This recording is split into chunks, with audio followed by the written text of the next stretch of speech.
over the last year or two, I have not been enjoying thriller books as much as I used to. But one of my favorite thriller authors has a new book that's coming out this month, and I feel like this could be the book to make me fall back in love with thrillers. I'm going to be reading Her Last Breath by Taylor Adams, and I'll be bringing you along with me.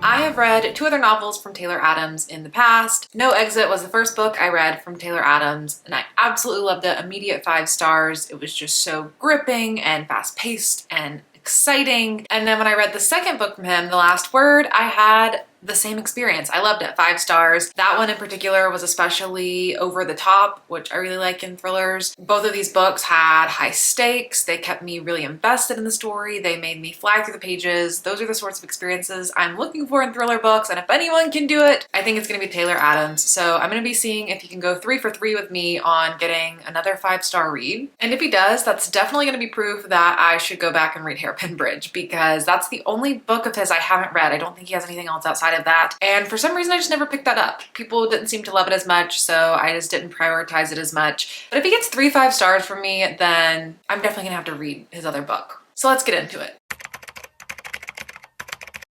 I am 28% of the way through the story. I'm listening to this on an audiobook. I got the copy from Libro.fm's ALC program. And at the 28% mark, that is right where I've now reached everything that is mentioned in the synopsis, and everything will be a full surprise from here. And oh my God, it's so good so far. It is definitely a 5-star read so far.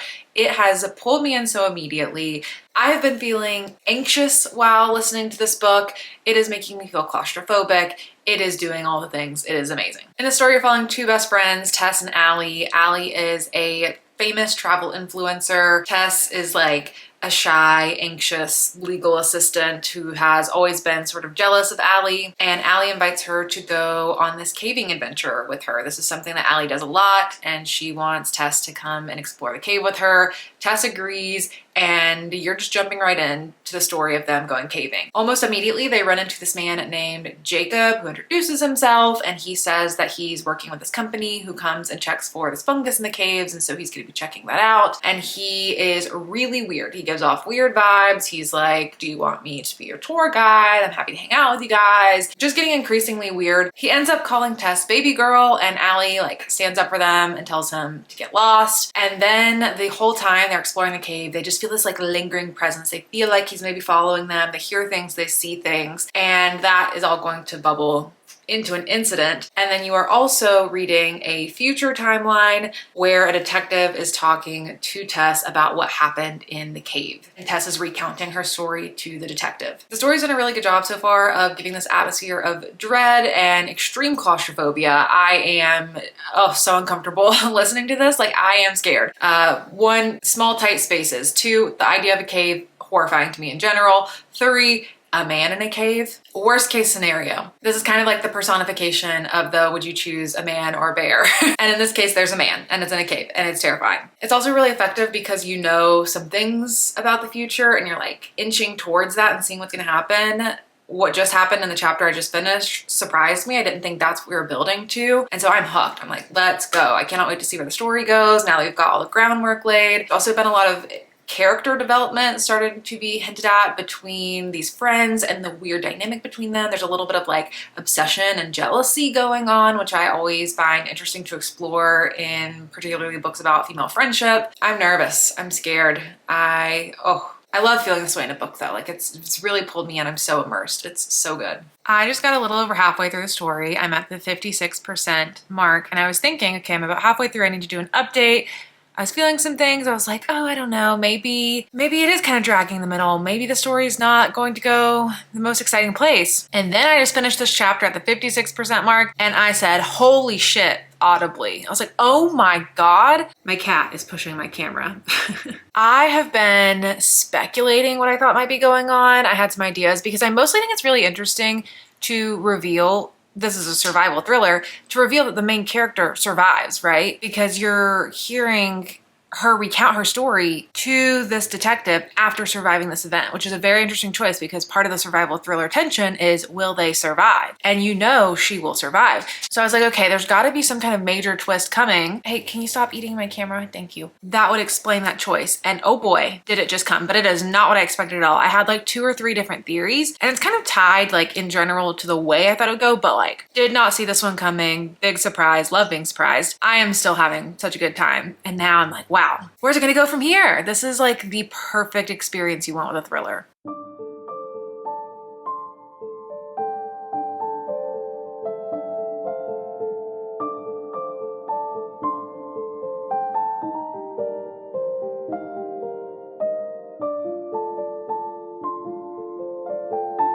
I finished Her Last Breath, and it is indeed receiving a 5-star rating. I had so much fun with this story. This just reminds me why I love thrillers. I just want more books like this. I need more thrillers like this. They can still exist. They can still surprise me. I can still have fun with them. It's possible. It just took me 9 months to find another 5-star thriller. Hopefully that doesn't happen again for the next 9 months, but I knew I could count on Taylor Adams. This was such a fun time. I really love survival thrillers, and so maybe that's just what I need to keep trying to read too, is just going to survival thrillers, because that tends to be my favorite type of thriller, probably. I just had so much fun with the story. I think it did such a good job keeping you entertained with such a limited scope. Like, most of the story takes place in this claustrophobic cave between 2 characters, and yet it feels like such a full story, and it never feels slow or dragging or repetitive. It felt so tense the whole time. It had a really nice pacing of reveals throughout the story that were large reveals, but then there was still all this tension and stakes after those reveals of like, okay, well, now what's gonna happen? Now how are they gonna get out of it? It was plotted so well, it was paced so well. I just had such a good time with it.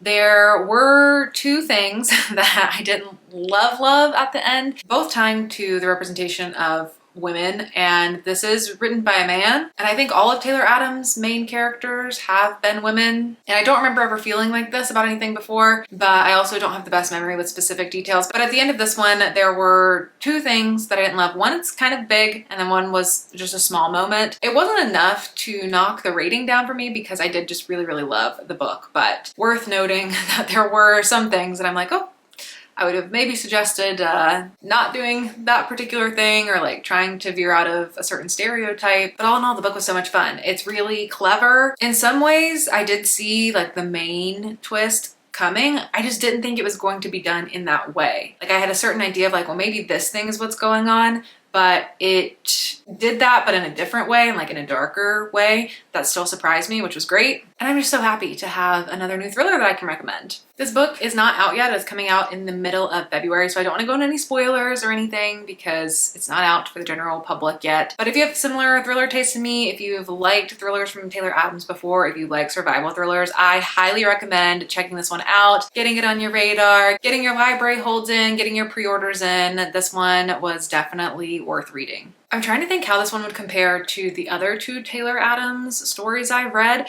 and I feel like I like them all so much for what they are. It's very difficult to rank them. No Exit was the first one I read, and that was just everything I wanted in a thriller. The Last Word was just the type of over-the-top campy ridiculousness that I like in a thriller. And then this one was so effectively claustrophobic, which is really hard to do, to translate that from writing to me as the reader feeling that. And so they all have different things that I really like. I really love them all. I would recommend all of them.